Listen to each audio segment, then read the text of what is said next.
ಮೀನಾಕ್ಷಿ ಸೇತುವೆ ನಿರ್ಮಾಣ ವೇಳೆ ಭೂಕುಸಿತ ಸಂಭವಿಸಿದೆ. ಇನ್ನೂ 2,000 ರೂಪಾಯಿ ಕೋಟಿ ವೆಚ್ಚದಲ್ಲಿ ಸೇತುವೆ ಕೆಲಸ ನಿರ್ಮಾಣ ಆಗ್ತಾ ಇತ್ತು. ಬಂಡೆ ಬ್ಲಾಸ್ಟ್ ಮಾಡುವಾಗ ಏಕಾಏಕಿ ಭೂಮಿ ಕುಸಿದು ಬಿದ್ದಿದೆ. ಅವಳಿ ಸುರಂಗಗಳ ನಿರ್ಮಾಣ ಕಾರ್ಯ ನಡೀತಾ ಇತ್ತು. ಸುರಂಗ ನಿರ್ಮಾಣ ಕೊನೆ ಹಂತ ತಲುಪಿದಾಗ ಭೂಕುಸಿತ ದುರಂತ ಸಂಭವಿಸಿದೆ. ಕಾರ್ಮಿಕರು ಮಣ್ಣಿನ ಅಡಿ ಸಿಲುಕಿದ್ದು ಸಾವಿನ ಶಂಕೆಯೂ ವ್ಯಕ್ತವಾಗ್ತಿದೆ.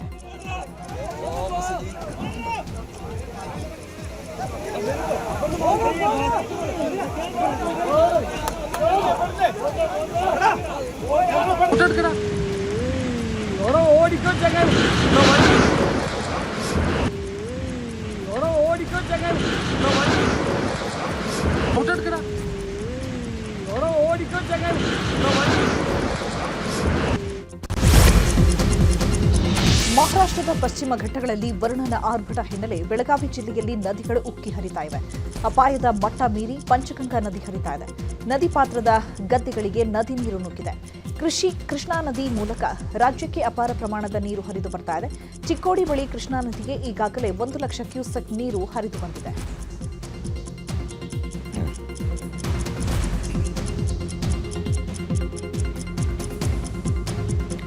ಪಂಚಗಂಗಾ ಹಾಗೂ ಕೃಷ್ಣಾ ನದಿ ನೀರಿನ ಮಟ್ಟದಲ್ಲಿ ಏರಿಕೆಯಾಗಿ ಸುಪ್ರಸಿದ್ಧ ನರಸಿಂಹವಾಡಿ ದತ್ತ ಮಂದಿರ ಜಲಾವೃತ ಆಗಿದೆ. ಮಹಾರಾಷ್ಟ್ರದ ಕೊಲ್ಲಾಪುರ ಜಿಲ್ಲೆಯ ಶಿರೋಳಿ ತಾಲೂಕಿನ ನರಸಿಂಹವಾಡಿ ಗ್ರಾಮದಲ್ಲಿರುವ ದತ್ತ ಮಂದಿರ ಮುಳುಗಡೆಯಾಗಿದೆ. ಪಂಚಗಂಗಾ ಹಾಗೂ ಕೃಷ್ಣಾ ನದಿ ಸಂಗಮ ಸ್ಥಾನದಲ್ಲಿರುವ ದೇವಸ್ಥಾನದ ಸುತ್ತಲೂ ನೀರು ಆವರಿಸಿದ್ದು ನೀರಲ್ಲೇ ಭಕ್ತರು ದರ್ಶನ ಪಡೆಯುತ್ತಾ ಇದ್ದಾರೆ.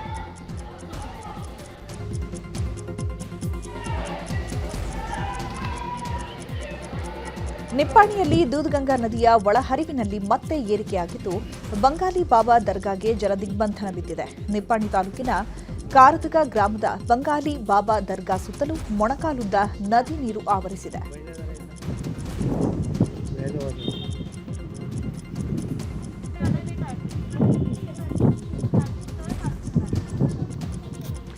ಇನ್ನು ಪಶ್ಚಿಮ ಘಟ್ಟಗಳ ಪ್ರದೇಶದಲ್ಲಿ ಭಾರೀ ಮಳೆ ಹಿನ್ನೆಲೆ ನವಿಲು ತೀರ್ಥ ಜಲಾಶಯಕ್ಕೆ ಒಳಹರಿವು ಪ್ರಮಾಣ ಹೆಚ್ಚಳವಾಗಿದೆ. ನವಿಲು ತೀರ್ಥ ಜಲಾಶಯಕ್ಕೆ ಸದ್ಯ 4,082 ಕ್ಯೂಸೆಕ್ ಒಳಹರಿವು ಇದೆ. ಜಾಂಬೋಟಿ ಕಣಕುಂಬಿ ಭಾಗದಲ್ಲಿ ಧಾರಾಕಾರ ಮಳೆ ಹಿನ್ನೆಲೆ ನವಿಲು ತೀರ್ಥ ಡ್ಯಾಂಗೆ ಅಪಾರ ಪ್ರಮಾಣದ ನೀರು ಬಂದು ಸೇರ್ತಾ ಇದೆ.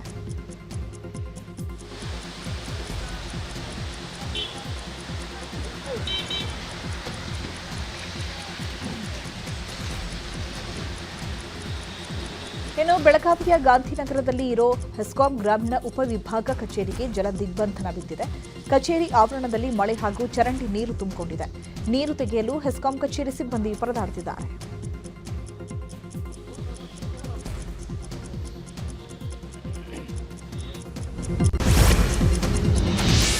ಮುಂಗಾರು ಮಳೆ ಅಬ್ಬರಕ್ಕೆ ಮಲೆನಾಡಲ್ಲಿ ಸ್ವರ್ಗ ಸೃಷ್ಟಿಯಾಗಿದೆ. ಮೂಡಿಗೆರೆ ಬೆಳತಂಗಡಿ ಗಡಿಯಲ್ಲಿರುವ ಬಂಡಾಜಿ ಜಲಪಾತ ಮೈದುಂಬಿ ಧುಮುಕ್ತಾ ಇದೆ. ಪಶ್ಚಿಮ ಘಟ್ಟ ಪ್ರದೇಶದಲ್ಲಿ ನಿರಂತರ ಮಳೆ ಹಿನ್ನೆಲೆಯಲ್ಲಿ ಬಾಳೂರು ಅರಣ್ಯದ ಘಟ್ಟ ಪ್ರದೇಶದಲ್ಲಿರುವ ಬಂಡಾಜೆ ಫಾಲ್ಸ್ ಹಾಲ್ನೊರೆಯಂತೆ ಧುಮುಕ್ತಾ ಇದೆ. ಸಾವಿರಾರು ಅಡಿಗಳ ಎತ್ತರದಲ್ಲಿ ಧುಮುಕ್ತಾ ಇರುವ ಜಲಪಾತದ ಮೇಲ್ಭಾಗದಲ್ಲಿ ಪ್ರವಾಸಿಗರು ಫೋಟೋಗಾಗಿ ಹುಚ್ಚಾಟ ಮಾಡುತ್ತಿದ್ದಾರೆ.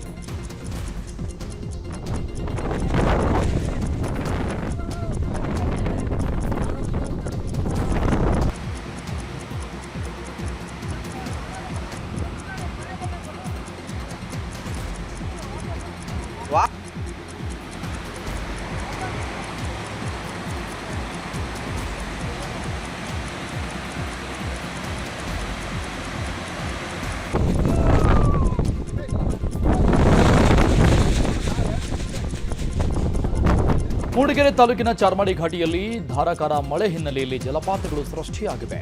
ಘಾಟಿಯ ರಸ್ತೆಯಲ್ಲಿ ಕೃತಕ ಜಲಪಾತಗಳ ವೈಭವ ಅದ್ಭುತವಾಗಿದೆ. ದಕ್ಷಿಣ ಕನ್ನಡ ಚಿಕ್ಕಮಗಳೂರು ಮಾರ್ಗದ ಘಾಟಿಯಲ್ಲಿ ಹಸಿರು ರಾಶಿಯ ನಡುವೆ ಕಲ್ಲು ಬಂಡೆಗಳ ಮೇಲೆ ಜಲಪಾತಗಳು ಹಾಲ್ನೊರೆಯಂತೆ ಧುಮುಕ್ತಾ ಇವೆ. ವಾಹನಗಳನ್ನು ನಿಲ್ಲಿಸಿ ಪ್ರವಾಸಿಗರು ಫುಲ್ ಎಂಜಾಯ್ ಮಾಡ್ತಿದ್ದಾರೆ.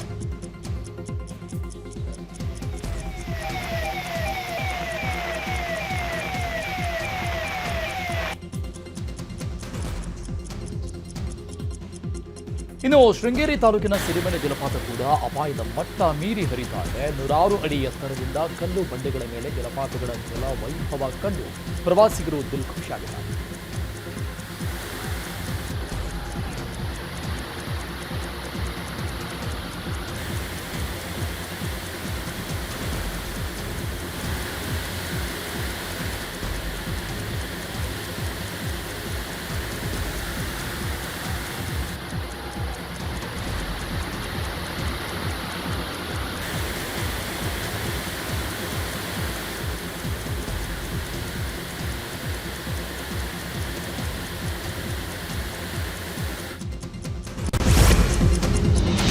ಮಲೆನಾಡು ಭಾಗದಲ್ಲಿ ಮುಂಗಾರು ಚುರುಕು ಪಡೆದುಕೊಂಡ ಹಿನ್ನೆಲೆ ಜಲಾಶಯಕ್ಕೆ ಅಪಾರ ಪ್ರಮಾಣದ ನೀರು ಹರಿದು ಬರ್ತಾ ಇದೆ.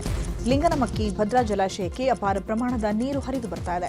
ಲಿಂಗನಮಕ್ಕಿ ಜಲಾಶಯದ ನೀರಿನ ಮಟ್ಟ 1754.40 ಅಡಿಗೆ ಏರಿಕೆಯಾಗಿದ್ದು 22.08 ಟಿಎಂಸಿ ನೀರು ಸಂಗ್ರಹ ಇದೆ. ಇದೇ ರೀತಿ ತುಂಗಾ ಜಲಾಶಯಕ್ಕೆ 29,987 ಕ್ಯೂಸೆಕ್ ನೀರು ಹರಿದು ಬರ್ತಿದೆ. ಇವತ್ತು 2.411 ಟಿಎಂಸಿ ಇದೆ.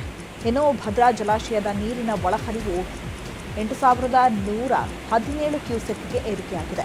ಇವತ್ತು 27.231 ಟಿಎಂಸಿ ನೀರು ಸಂಗ್ರಹ ಆಗಿದೆ.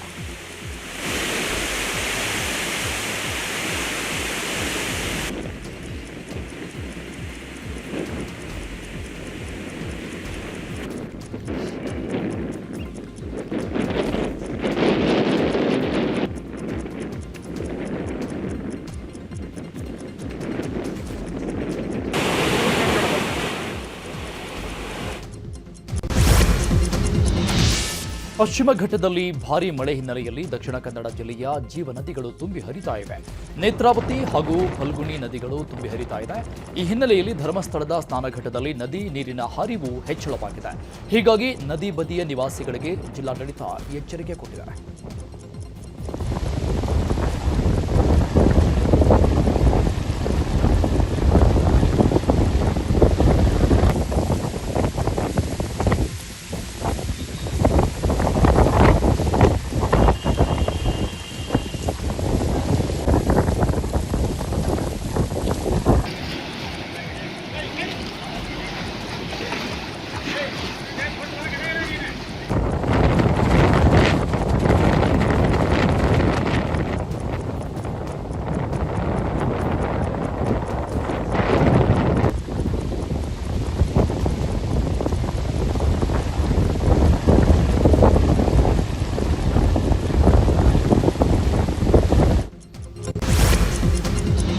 ಬೆಳಗಾವಿ ಜಿಲ್ಲೆಯ ಕಾಗವಾಡ ತಾಲೂಕಿನ ಕೃಷ್ಣಾ ನದಿ ತೀರದಲ್ಲಿ ದುರ್ಘಟನೆ ನಡೆದಿದೆ. 4 ಕೋಟಿ ರೂಪಾಯಿ ಮೌಲ್ಯದ ರೈತರ ಜಾಕ್ವೆಲ್ ನದಿಗೆ ಕುಸಿದು ಬಿದ್ದಿದೆ.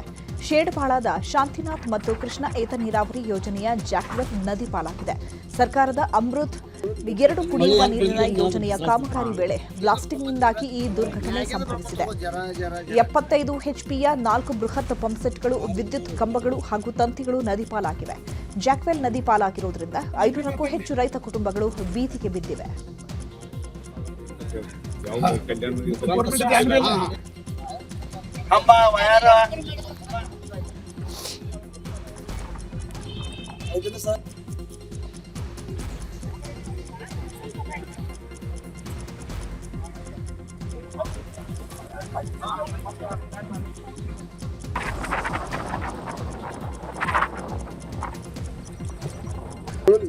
ಮಳಿ ಹೆಂಗ್ ಬೆಳಿಗ್ಗೆ ಹೆಂಗ್ ಏನಾದ್ರು ಕೆಸರಾಗ್ತಿತ್ತು. ಏನು ಕೊಮ್ಮತ್ ಜರ ಮ್ಯಾಗಿಂದ ಬರ್ಕೊಂತ ಜರ ಜರ ಜರ. ಚಾಮರಾಜನಗರ ಜಿಲ್ಲೆಯಲ್ಲಿ ಮುಂಗಾರು ಕ್ಷೀಣ ಹಿನ್ನೆಲೆಯಲ್ಲಿ ಜಿಲ್ಲೆಯಾದ್ಯಂತ ಬರದ ಛಾಯೆ ಆವರಿಸಿದೆ. 95,779 ಹೆಕ್ಟೇರ್ ಬಿತ್ತನೆ ಗುರಿ ಇತ್ತು. ಆದರೆ ಮಳೆ ಕೊರತೆ ಹಿನ್ನೆಲೆಯಲ್ಲಿ ಕೇವಲ 25,971 ಹೆಕ್ಟೇರ್ ಮಾತ್ರ ಬಿತ್ತನೆಯಾಗಿದೆ. ಬಿತ್ತನೆಯಾಗಿರುವ ಜೋಳ, ರಾಗಿ, ಸೂರ್ಯಕಾಂತಿ, ಅಲಸಂದೆ, ಹತ್ತಿ ಮತ್ತಿತರ ಬೆಳೆಗಳು ಮಳೆ ಇಲ್ಲದೆ ಒಣಗೋಗ್ತಾ ಇವೆ. ತಮ್ಮ ಕಣ್ಮುಂದೆಯೇ ಬಾಡ್ತಾ ಇರುವ ಬೆಳೆ ಕಂಡು ರೈತರು ಸಂಕಟ ಅನುಭವಿಸ್ತಾ ಇದ್ದಾರೆ. ಬರ ಘೋಷಣೆ ಮಾಡಿ ನೆರವಿಗೆ ಧಾವಿಸುವಂತೆ ರೈತರು ಸರ್ಕಾರಕ್ಕೆ ಆಗ್ರಹಿಸಿದ್ದಾರೆ. ಇನ್ನು ಮಳೆ ಇಲ್ಲದೆ ಗದಗ ಜಿಲ್ಲೆಯಲ್ಲೂ ಬರದ ಛಾಯೆ ಇದೆ. ಬರಪೀಡಿತ ಜಿಲ್ಲೆ ಅಂತ ಘೋಷಣೆಗೆ ಅನ್ನದಾತರು ಒತ್ತಾಯಿಸ್ತಾ ಇದ್ದಾರೆ. ಜಿಲ್ಲೆಯಲ್ಲಿ ಕಳೆದ 1 ತಿಂಗಳಿಂದ ಮಳೆ ಆಗಿಲ್ಲ. ಮಳೆ ಇಲ್ಲದೆ ಜಮೀನಲ್ಲೇ ಬೆಳೆಗಳು ಒಣಗ್ತಾ ಇದೆ. ಹೆಸರು, ಮೆಣಸಿನಕಾಯಿ, ಮೆಕ್ಕೆಜೋಳ, ಶೇಂಗಾ ಬೆಳೆ ಒಣಗ್ತಾ ಇದೆ ಅಂತ ರೈತರು ಅಳಲು ತೋಡಿಕೊಂಡಿದ್ದಾರೆ. 3,14,000 ಹೆಕ್ಟೇರ್ ಬಿತ್ತನೆ ಗುರಿ ಇತ್ತು. ಆದರೆ 2,34,000 ಹೆಕ್ಟೇರ್ ಮಾತ್ರ ಬಿತ್ತನೆ ಆಗಿದೆ. ಮೋಡ ಬಿತ್ತನೆಗೆ ರೈತರು ಆಗ್ರಹಿಸಿದ್ದಾರೆ.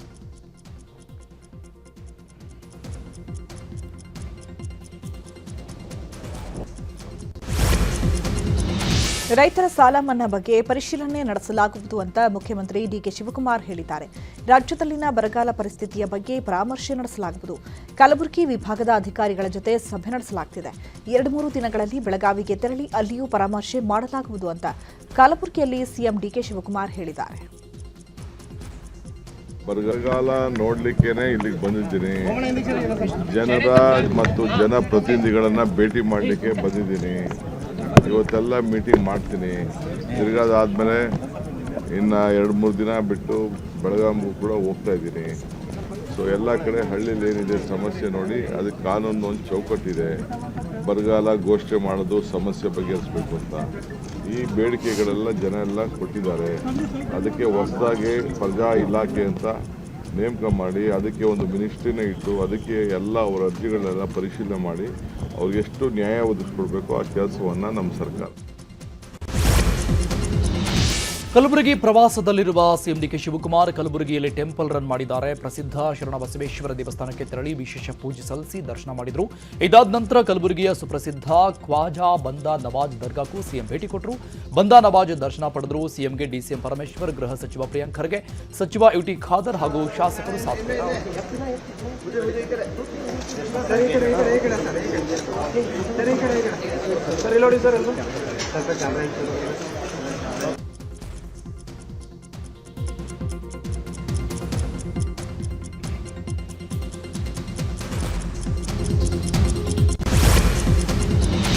ಡಿಕೆ ಶಿವಕುಮಾರ್ ಸಿಎಂ ಆದ ಬಳಿಕ ಕಾಂಗ್ರೆಸ್ ಸಿದ್ದರಾಮಯ್ಯ ಅವರನ್ನ ಮೂಲೆ ಗುಂಪು ಮಾಡಿದೆ ಅಂತ ಮಾಜಿ ಸಚಿವ ಶ್ರೀರಾಮುಲು ಆರೋಪಿಸಿದ್ದಾರೆ.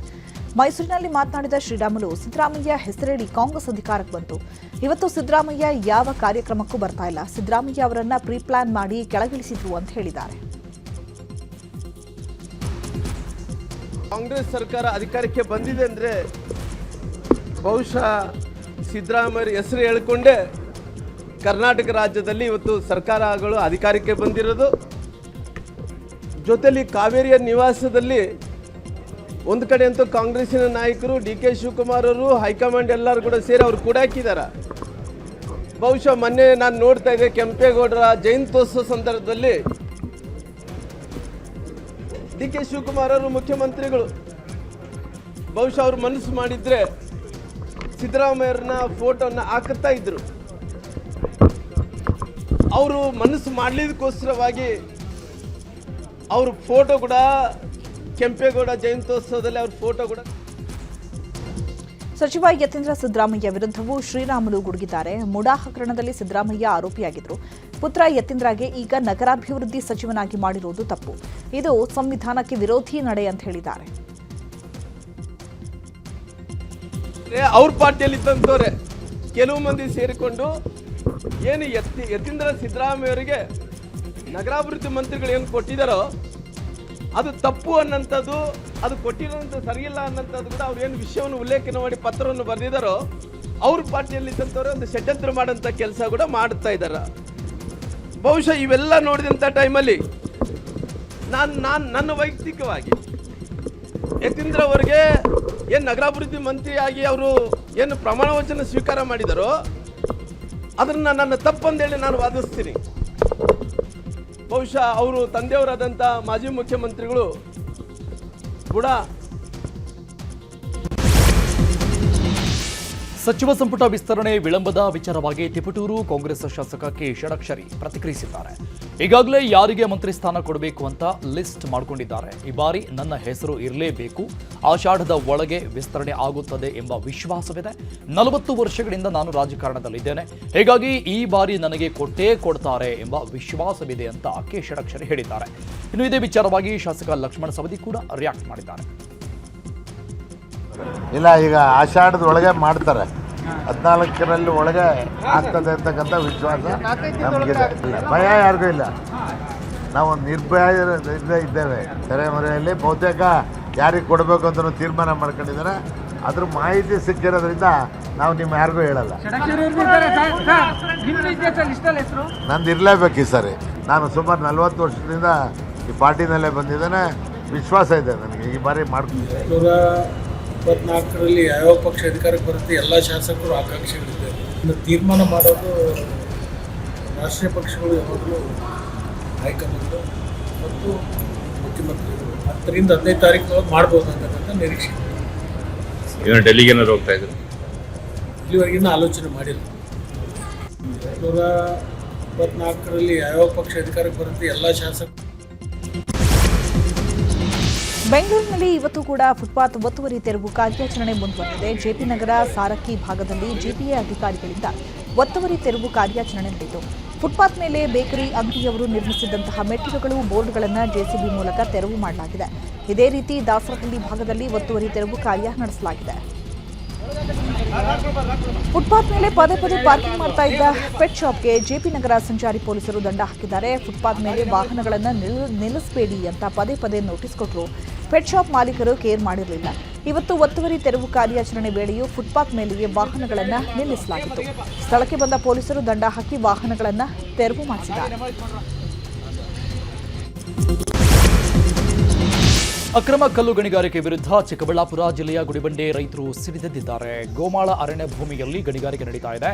ಸರ್ವೆ ನಂಬರ್ 168ರಲ್ಲಿರುವ ಅರಣ್ಯ ಪ್ರದೇಶ ಉಳಿಸುವಂತೆ ರೈತರು ಪ್ರತಿಭಟನೆ ಮಾಡಿದ್ದಾರೆ. ಗುಡಿಬಂಡೆ ತಾಲೂಕು ಕಚೇರಿ ಬಳಿ ನೇಗಿಲು ಹಿಡಿದು ಪ್ರತಿಭಟನೆ ಮಾಡಿದ್ದಾರೆ. B1 ಮಂಜೂರಾತಿ ರದ್ದುಪಡಿಸುವಂತೆ ಒತ್ತಾಯಿಸಿದ್ದಾರೆ. ಗಣಿಗಾರಿಕೆಯಿಂದ ಪರಿಸರ ಮಾಲಿನ್ಯ, ಸುತ್ತಮುತ್ತಲಿನ ಗ್ರಾಮಸ್ಥರಿಗೆ ತೊಂದರೆ ಆಗ್ತಾ ಇದೆ. ನಕಲಿ ಎನ್ಒಸಿ ಕೊಟ್ಟು ಮಂಜೂರಾತಿ ಪ್ರಕ್ರಿಯೆ ಕೊಟ್ಟಿದ್ದಾರೆ ಅಂತ ಗಣಿ ಮತ್ತು ಭೂ ವಿಜ್ಞಾನ ಇಲಾಖೆ ವಿರುದ್ಧ ಧಿಕ್ಕಾರ ಕೂಗಿ ಆಕ್ರೋಶ ವ್ಯಕ್ತಪಡಿಸಿದ್ದಾರೆ. ಬೆಂಗಳೂರು ದಕ್ಷಿಣ ಜಿಲ್ಲಾಧಿಕಾರಿ ಕಚೇರಿ ಎದುರು ರೈತರು ಪ್ರತಿಭಟನೆ ನಡೆಸಿದ್ದಾರೆ. ಹಾಲಿನ ದರ ಹೆಚ್ಚಿಸುವಂತೆ ಆಗ್ರಹಿಸಿ ಸಾವಿರಾರು ಸಂಖ್ಯೆಯಲ್ಲಿ ರೈತರು ಪ್ರತಿಭಟನೆ ಮಾಡಿದ್ದಾರೆ. ಲೀಟರ್ ಹಾಲಿಗೆ 10 ರೂಪಾಯಿ ದರ ಹೆಚ್ಚಿಸುವಂತೆ ಆಗ್ರಹಿಸಿದ್ರು. ಹಳೆ ಮೈಸೂರು ಬೆಂಗಳೂರು ಹೆದ್ದಾರಿ ಬಂದ್ ಮಾಡಿ ಹೈನುಗಾರಿಕೆ ರೈತರು ಪ್ರತಿಭಟನೆ ಮಾಡಿದ್ದಾರೆ. ರಸ್ತೆಗೆ ಹಾಲು ಚೆಲ್ಲಿ ಆಕ್ರೋಶ ವ್ಯಕ್ತಪಡಿಸಿದರು.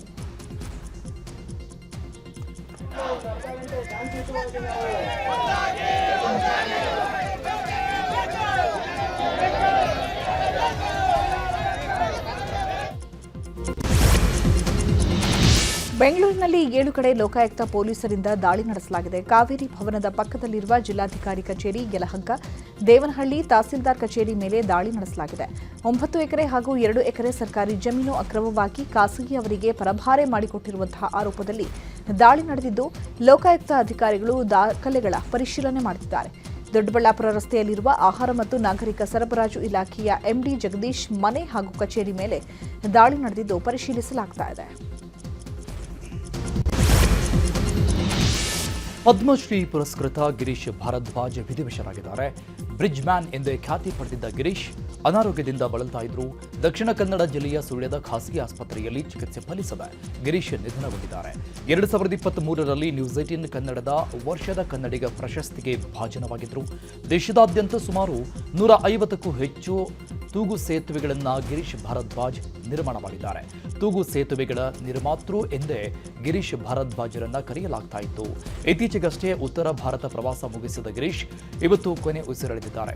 ಗಿರೀಶ್ ನಿಧನಕ್ಕೆ ಸಿಎಂ ಕೂಡ ಎಕ್ಸ್ ಮೂಲಕ ಸಂತಾಪ ವ್ಯಕ್ತಪಡಿಸಿದ್ದಾರೆ. 2008ರ ಅಹಮದಾಬಾದ್ ಸರಣಿ ಸ್ಫೋಟ ಪ್ರಕರಣದಲ್ಲಿ 38 ಉಗ್ರರಿಗೆ ಗಲ್ಲು ಶಿಕ್ಷೆ ಖಾಯಮಾಗಿದೆ. 2022ರಲ್ಲಿ ವಿಶೇಷ ಕೋರ್ಟ್ ನೀಡಿದ ತೀರ್ಪನ್ನು ಗುಜರಾತ್ ಹೈಕೋರ್ಟ್ ಎತ್ತಿ ಹಿಡಿದಿದೆ. ಇಂಡಿಯನ್ ಮುಜಾಹಿದ್ದೀನ್ ಸಂಘಟನೆಯ 38 ಉಗ್ರರಿಗೆ ಗಲ್ಲು ಶಿಕ್ಷೆ ಹಾಗೂ 11 ಉಗ್ರರಿಗೆ ಜೀವಾವಧಿ ಶಿಕ್ಷೆಯನ್ನು ವಿಧಿಸಲಾಗಿದೆ. 2008ರ ಜುಲೈ 26ರಂದು ಅಹಮದಾಬಾದ್ನ 21 ಕಡೆ ಸರಣಿ ಬಾಂಬ್ ಸ್ಫೋಟಗಳು ಸಂಭವಿಸಿದ್ವು. 70 ನಿಮಿಷಗಳಲ್ಲಿ 21 ಕಡೆ ಸ್ಫೋಟ ಆಗಿತ್ತು. ಸರಣಿ ಸ್ಫೋಟದಲ್ಲಿ 51 ಜನ ಮೃತಪಟ್ಟಿದ್ರು. 200ಕ್ಕೂ ಹೆಚ್ಚು ಜನ ಗಾಯಗೊಂಡಿದ್ರು. ಸ್ಫೋಟದಲ್ಲಿ ಗಾಯಗೊಂಡವರನ್ನ ಚಿಕಿತ್ಸೆ ನೀಡಲಾಗ್ತಾ ಇದ್ದ ಆಸ್ಪತ್ರೆಗಳನ್ನು ಟಾರ್ಗೆಟ್ ಮಾಡಲಾಗಿತ್ತು. 2022ರ ಫೆಬ್ರವರಿಯಲ್ಲಿ ವಿಶೇಷ ಕೋರ್ಟ್ ನೀಡಿದ್ದ ತೀರ್ಪನ್ನ ಅಪರಾಧಿಗಳು ಗುಜರಾತ್ ಹೈಕೋರ್ಟ್ ಪ್ರಶ್ನೆ ಮಾಡಿದ್ರು. ಬೆಂಗಳೂರಲ್ಲಿ ರ್ಯಾಪಿಡೋ ಆಪ್ ಮೂಲಕ ಆಸಾಮಿಯೊಬ್ಬ ಕಸ ಪಾರ್ಸಲ್ ಮಾಡಿದ್ದಾನೆ. ಬೆಂಗಳೂರು ದಕ್ಷಿಣ ಪಾಲಿಕೆ ವ್ಯಾಪ್ತಿಯಲ್ಲಿ ಈ ಘಟನೆ ನಡೆದಿದೆ.